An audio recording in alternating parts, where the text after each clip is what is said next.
So Rama, it's so great to have you here. You're going to be talking to us about how to design in a human-first kind of manner, not putting ourselves as designers first per se. Definitely want to start though by giving you the warm introduction that you deserve. Rama is an international figure within design, you guys. He was named 2018 Creative Leader by Creative Review and also won a Design Week Hall of Fame award in 2019. So well decorated here. He addresses diversity through age, ability, gender, race, lots of things we have talked about, as well as will in the next couple of sessions to include that. He runs highly acclaimed workshops in creative leadership, and so not surprisingly, he is a serial innovator in the field of inclusive design and design thinking.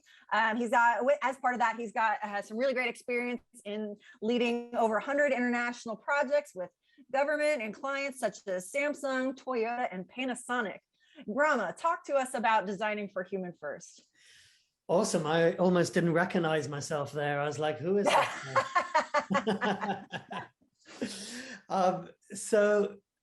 It's a real honor, real pleasure to be here.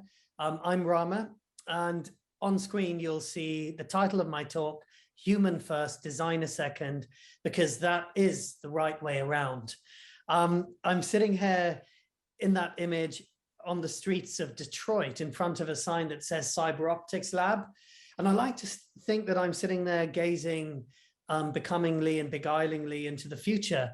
But when I showed this to my colleagues back home, they said, that's a very bad Tinder photograph, to which I responded, what's Tinder? It's the only acceptable response. So the Royal College of Art, where I come from, I guarantee that you would have touched 10 to 12 things that have been designed by our graduates. I don't know how many of you have Bentleys or Jaguars or Rolls Royces or Fords, Toyotas, Kias, but graduates from our company have gone on there. How many of you have heard of Apple? If you haven't, I don't know where you've been hiding, but Apple employ more of our graduates than any other college. We are a research-intensive university. So by that, I mean, we work a lot with business, government, third sector and communities, and that's the work that I do. So the center I have the honor of running has done 300 projects with over 200 organizations, everything from products to services to UX design to technology. We've worked with a lot of the major tech companies, including Samsung, Sony, Panasonic, to name a few. Who am I? Well, I'm an active designer and a design activist. So I don't just sit behind a desk, I get out there and I design. And this is me on a project we were doing to redesign the London taxi. And you can see what I'm holding there is not a gun, it's a video camera. And I'm gently pointing this at the Fiona, the lady in the wheelchair, encouraging her to give us insights. But there is a problem with design. And I can prove that to you.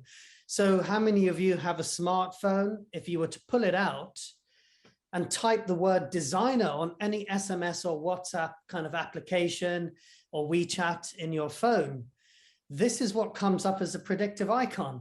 Kind of two French people from the 1940s wielding a paintbrush. Is this what designers actually do? Probably not. We do much more than that. We framework, we strategize, we have a place upstairs in the design, in the organization, and upstream in the innovation process. Design for me is about people of all sizes, ages, abilities, needs, as you see on screen. The phrase I use is design is centered around people. Rearranging them, people-centered design. The term we use is inclusive design. And this is really a kind of sibling of design for all, universal design, participatory design. You know, all of these terms are a bit like Kardashian sisters. You may not know which one you're looking at, but you know they're a Kardashian sister. You know, it could be Kim or Chloe, but it does, you know, it's a Kardashian. Where the way we define inclusive design is as including the needs of the widest number of people. And when we create designs from buildings to screen-based approaches to websites to services, they should be usable by the widest number of people. It has a 27-year history, inclusive design, first defined in 1994 in the publication you see on the left. And on the right is a website called designingwithpeople.org. So don't say I don't give you anything for Christmas. There's a free website that you can access many things from ethical considerations to tools, techniques, and even personas. The 4 axes of inclusive design sit very strongly within the politics, within the aspirations, within the kind of global community of today. We talk about age, ability, gender, and race as the 4 axes you need to consider, because the same sun rises and sets on us all every day, but that day can be radically different in terms of experience, depending on where we are on these axes. I don't know if you've heard the paper bag theory, for instance, where if your color of your skin is darker than the color of a coffee bag, your experience is going to be different. So we need to respond. And this is the root of all the design that we do. It looks at these 4 axes. We talk about age as life stage, because 2 70-year-olds can have a radically different experience. A 30-year-old can be experiencing more difficulties than a 70-year-old. So numerical age is only relevant to your passport or your driving license. You have a biological age, a consumer age. You have different types of ages that can change minute by minute. So age is not a fixed point. Ability, likewise, there's a range of physical, cognitive, and sensory abilities. And coming out of lockdown, as most of the world is, the mental challenges of being locked in your living room are something we haven't even begun to fathom. So ability is something that, again, can change according to time, can change according to time of day. A friend of mine actually describes people who think they're able-bodied as temporarily able-bodied, because disability will hit at some point. And here's proof in the pudding. I can prove that you've all been disabled in the last 24 hours. How many of you have been stressed? Because stress is equivalent to a cognitive impairment. So that's ability. Gender, the World Health Organization talk about over 50 different classifications of gender. So there's more than 2 genders. This is not a binary experience or expression. It's a new and emerging landscape. Typically race as well. People of diverse backgrounds and cultures. What does race even mean? Is it a DNA? Is it a situation of DNA? Is it cultural context? Is it emotional context? What does it mean? So I think, it's safe to say that if you look at all of these different, if you look at all of these 4 different axes, companies, organizations, and communities actually perform better. And that's what the McKinsey quote at the bottom really signifies. Inclusive design, simply put, is design at its most powerful and conscious. It makes every conversation better. It has global context, but universal impact. And, coming through the pandemic, I was really thinking about this phrase that only the dark truly helps you appreciate the light. Light wouldn't exist without dark. And if we think of the challenges of the pandemic, it brought issues of exclusion into all of our lives. We all thought that aging happened to someone else, for instance, or that disability was someone else's issue. Which one of us would want to wake up with that thing next to your bed? But issues of inclusivity are now mainstream. We all had reduced access and ability and reduced choice, and we all became more reliant on technology. So in some ways, the pandemic was a great equalizer and put us all in the same exclusionary experience. We all believed a wonderful nonsense, perhaps like the peacock on the left of the screen, in looking good, instead of the chicken on the right, of doing good. And I love the fact that the chicken has sort of strapped some rockets to her back and is carrying first aid somewhere. And this is innovation. This is inclusive design. Sometimes it looks messy. Sometimes it's not cleanly cut. So now we need inclusive design radically and immediately. I'm not going to go into this diagram too much, but just to say that inclusive design deploys across a 4-stage process of innovation, you know, typically an explore phase where you explore what you're looking at doing. You understand context, you talk to people, then a focus phase when you conduct research to get down to the design brief. And then you develop ideas, again, with people being involved, and you can then deliver those ideas. We speak about inclusive design as the creative power to improve life. And a couple of thoughts and examples about that. This was one of the most powerful examples for me that we did, as how UX can actually create access where the built environment struggles. We were looking at public toilets in the UK, which were closing down, thinking that we were going to redesign the urban environment or the toilet itself. What we realized is that people needed to know where the toilets were. People needed to demand that their local councils and municipalities made the information available. So we created something called the Great British Public Toilet Map. It's live, it's on the internet, and it does those two things. UX actually created access where redesigning a building or a public space couldn't. I want to shift attention to chatbots, because every self-respecting company seems to want a chatbot. 2 or 3 years ago, we were brought in to one of the major 4 management accountancy firms to look at their chatbot, and something didn't quite ring true. Back then, every chatbot was looked like this, a sort of 20-something-year-old, slightly subservient female. And I don't know if it was because most of these things were designed by men, they just designed themselves a girlfriend, but it just didn't ring true. What did people want from a chatbot, and why was it seemingly this single type of personality? Gender distribution in AI applications, it's interesting, assistants in the blue in the middle, most are female. AI movie roles, however, are mostly male. So are we being guilty of gender discrimination, even in the binary male-female configuration? Are we guilty of that in the digital space, of things that we wouldn't get away with in the workspace? So we need to pay keen attention to this.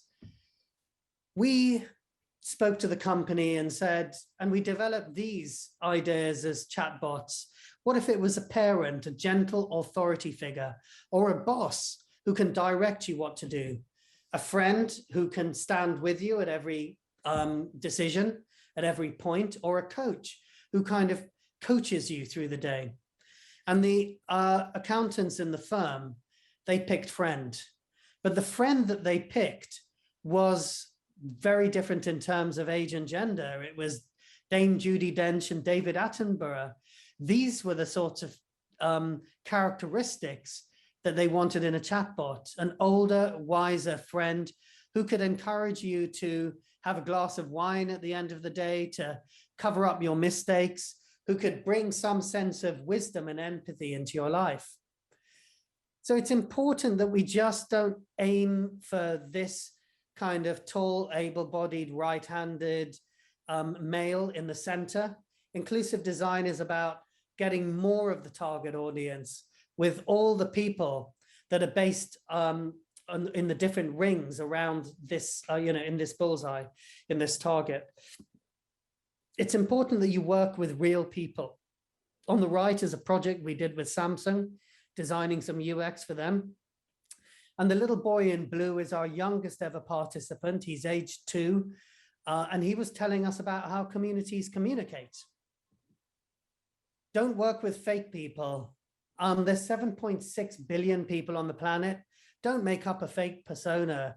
I've made up personas in my life who would love everything that I've done.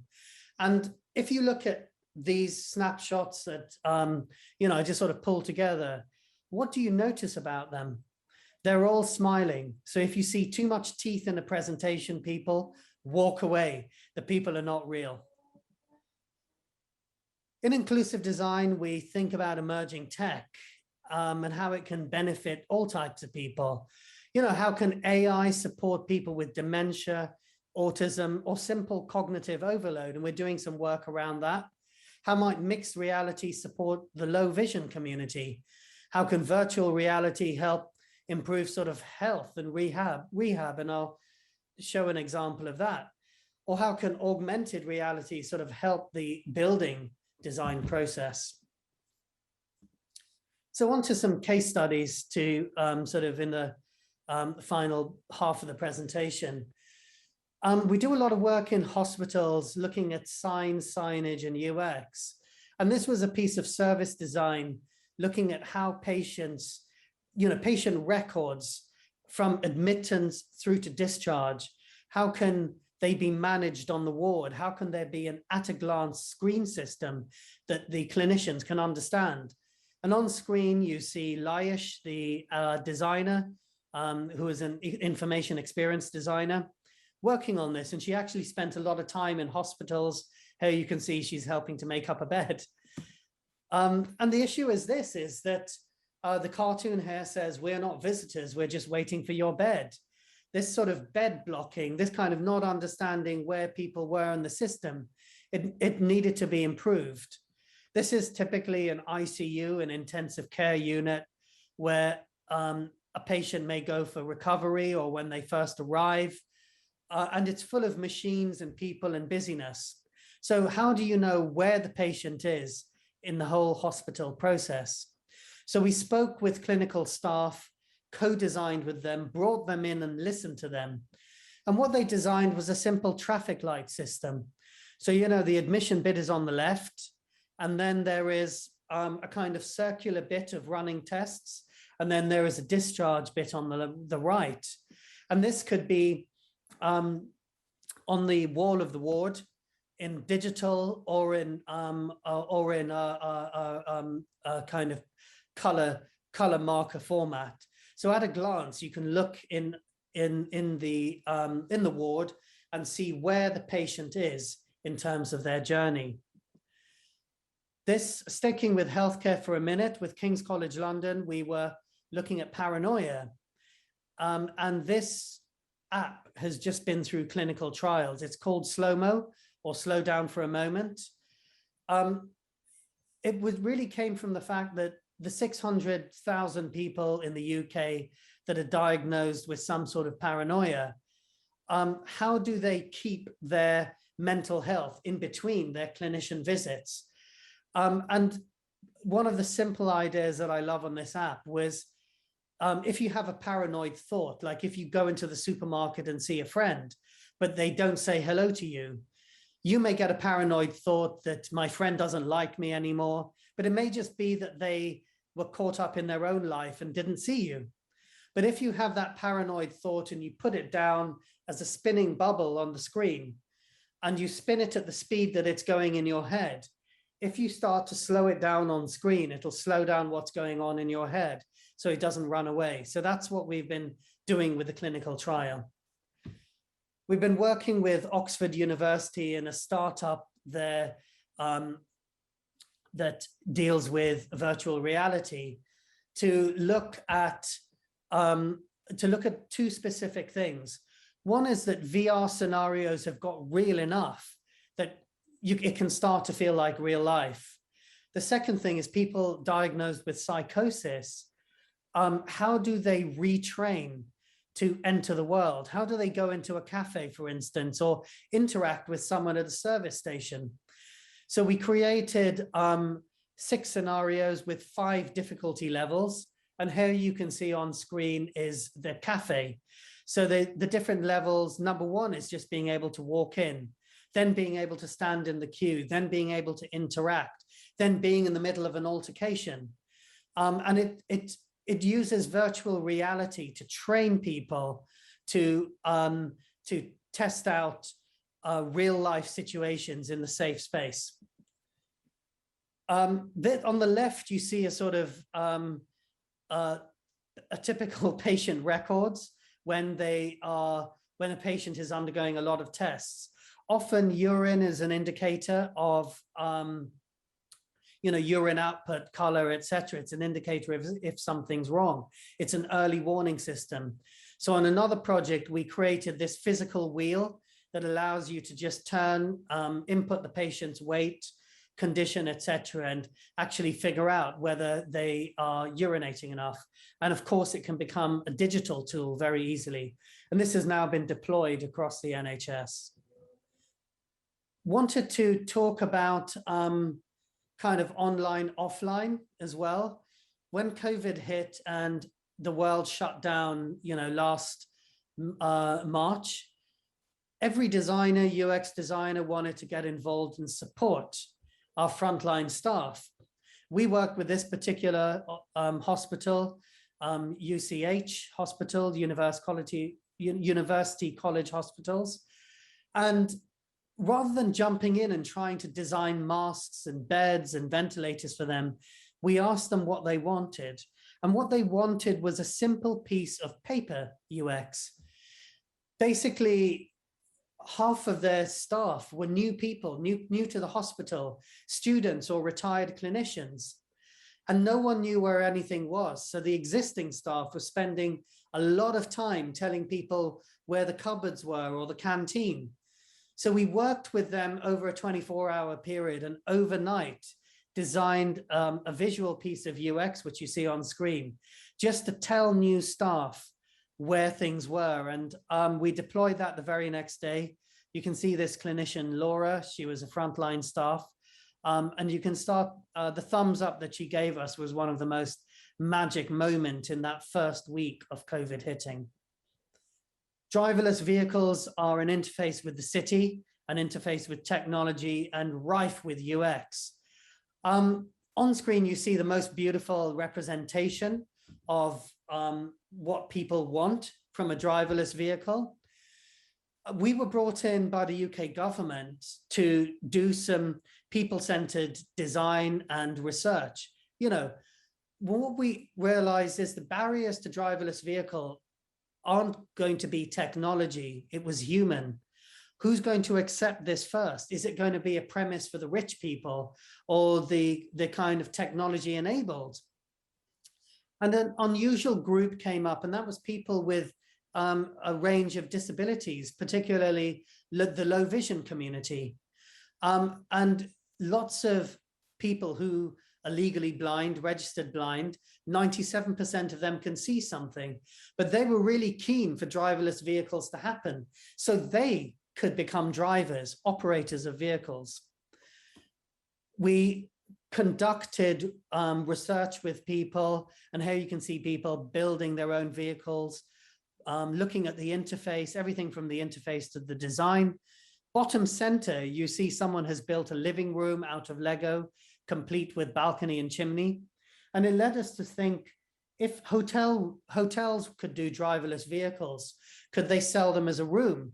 So you go to sleep in London and wake up, in your driverless vehicle, and you wake up in the south of France. That could be another model. We wrote a 50-page white paper for the government on this, but we also did some design work, and some of it was quite playful. So I wanted to show some of that with you with vehicle as an interface. So what happens if you redefine the sports car to being a car that you do sports in, so you can swim your way to work? And your exercise actions actually provide the power.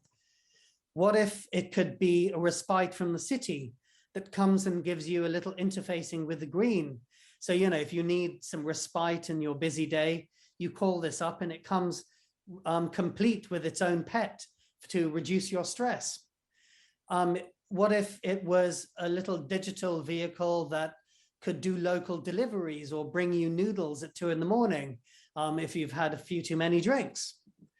And my favorite one was looking at the public toilet thing of toilets are closing down. What can Uber do to help you? Well, they could send you a toilet when you need it, because when you've got to go, you've got to go. So this is called the Uberloo, and it's one of my favorite sort of interfaces. So final case study in the last few minutes really looks at community AI in the city, and the city as an interface in itself. The River Foyle dissects the city of Derry, Londonderry in Ireland, Northern Ireland. They have a saying there in the city, if you're ready for the foil, it means you're ready to jump in. So this is a creative approach to suicide prevention on the River Foyle in Ireland. It was one of our most challenging projects. And I apologize if the issues affect anyone on this call. The case study is literally 3 minutes long. This is the number of incidences that happen where, you know, in a city of 100,000 people, I think in the last few years, there were 3,000 incidents of suicide along the riverbanks and its 3 bridges. So I'm just going to show you 2 interventions. One was called Foyle Bubbles, which is an AI-enabled booth. So the banks of the river are long, lonely stretches of concrete. What happens if you can bring the community there?